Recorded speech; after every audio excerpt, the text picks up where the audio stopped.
How you doing, guys? I want to show you some of the steps that I've taken to make my latest slingshot called, by your choice, Bonegrip. I think it is kind of fitting since it's made from my hand. This is just one out of 3 different sizes that I'm going to try to make, and this came out of an idea in my head from shooting over the last couple of years and trying to figure out what was the best shape for my hand to hold it. Well, I started with a piece of clay, some polymer clay. Okay, this is an oven baked style. They have dry, air dry style as well. And I took it, I formed this slingshot with it. I made 2 pieces. This was half when I started, and then I made this top part and epoxied it on, shaped it, bonded it with auto body bondo. Anything I could do to make the surface smooth where it could be reproduced as nice as possible. This one is in a transition of a slight change that I decided to do, so this will be also the second one. This is the outcome of the first one. This is straight out of the mold. It still hasn't been cleaned up. A little bit of flash here and there. Magnet's been installed for the holding the ball in place. This is the way the first one came out. Forks are a little bit longer than what I do now. I shot the heck out of it. I went through several band sets already. I really like it. This is how you hold it, straight like this. Keep your hand straight, up and down. Comes up against your palm. You rest your fingertips into it. You don't grip it here. You just rest the fingertips into it. It fits so snugly in here that you just got some major strength. I can even almost let go completely with my fingers. But just even one, I can pull heavy, let alone all of them. So anyway, it was a comfort thing that I decided to make a mold. This is something you can get at Hobby Lobby and make your own first mold, silicone mold. The material was Alumi-Res. Then I made the first few plastic ones with. Now let me tell you, one hammer hit or ball hit, it's gone. It will break it.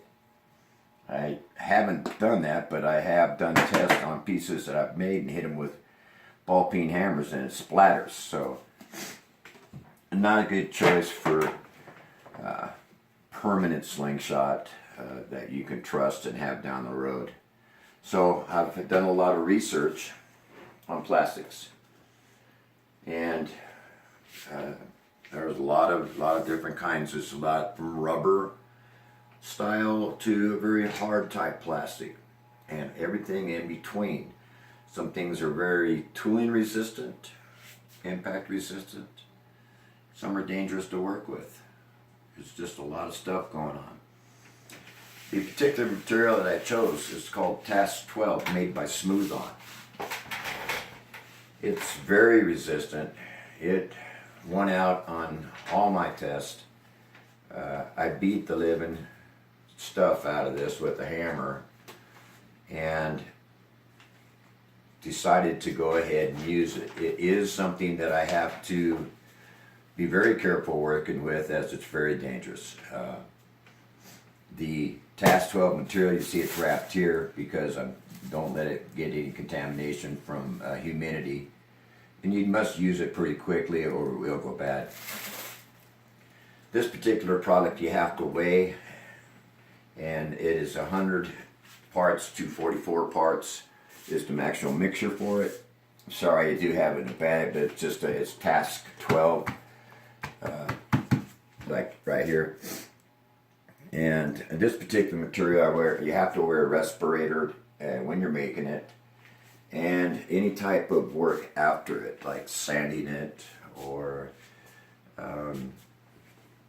you know, where you'd cause any kind of dust or extreme vapors. So after it cures, it's an inert material. It's very safe to handle. It's something I wouldn't use for food, but it's real safe for us to handle. And anyway, so I made one. I made one with the Task 12. And let me show you. Here it is.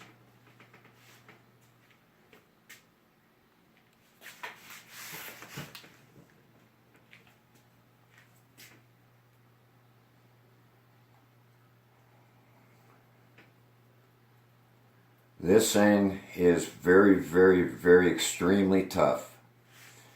It has a feel of like a hard rubber. Very hard to sand because it kind of fights back, because you get that little bit of a rubbery feel when you try to sand against it. This is going to hold bands better than anything I've probably ever used because of that.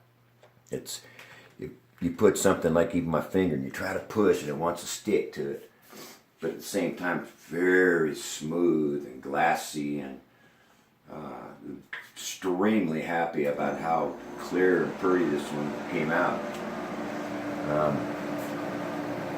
It has a nice, very comfortable feel in your hand with no edges sticking you or feeling uncomfortable. The forks, you noticed, I did bring them down in height, about a 1/4 inch, maybe a little bit more. 3/8. This is all you need for a pickle fork shooter. This will take thousands of hits. Thousands upon thousands you could shoot this. And it will not break. This is a lifetime slingshot. Like I said, I'm very happy about how it came out. It's not an easy one to make because of the material. I'm not sure if I'm going to put these in any kind of production. I may make a few more. In fact, I will. There's going to be a couple more out there. A couple more guys are going to be trying this out for me. But this is how I started it. If you guys want to do the same, you get yourself some polymer clay. You start shaping it until you get what you like in your hand, or how you want it to feel or look. In this case, this is what I did here. Here's the original, and now here's this one.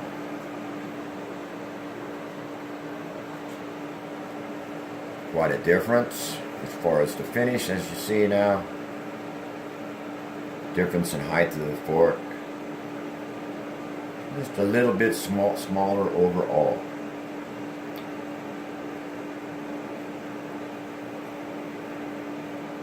Anyway, I hope you guys enjoy.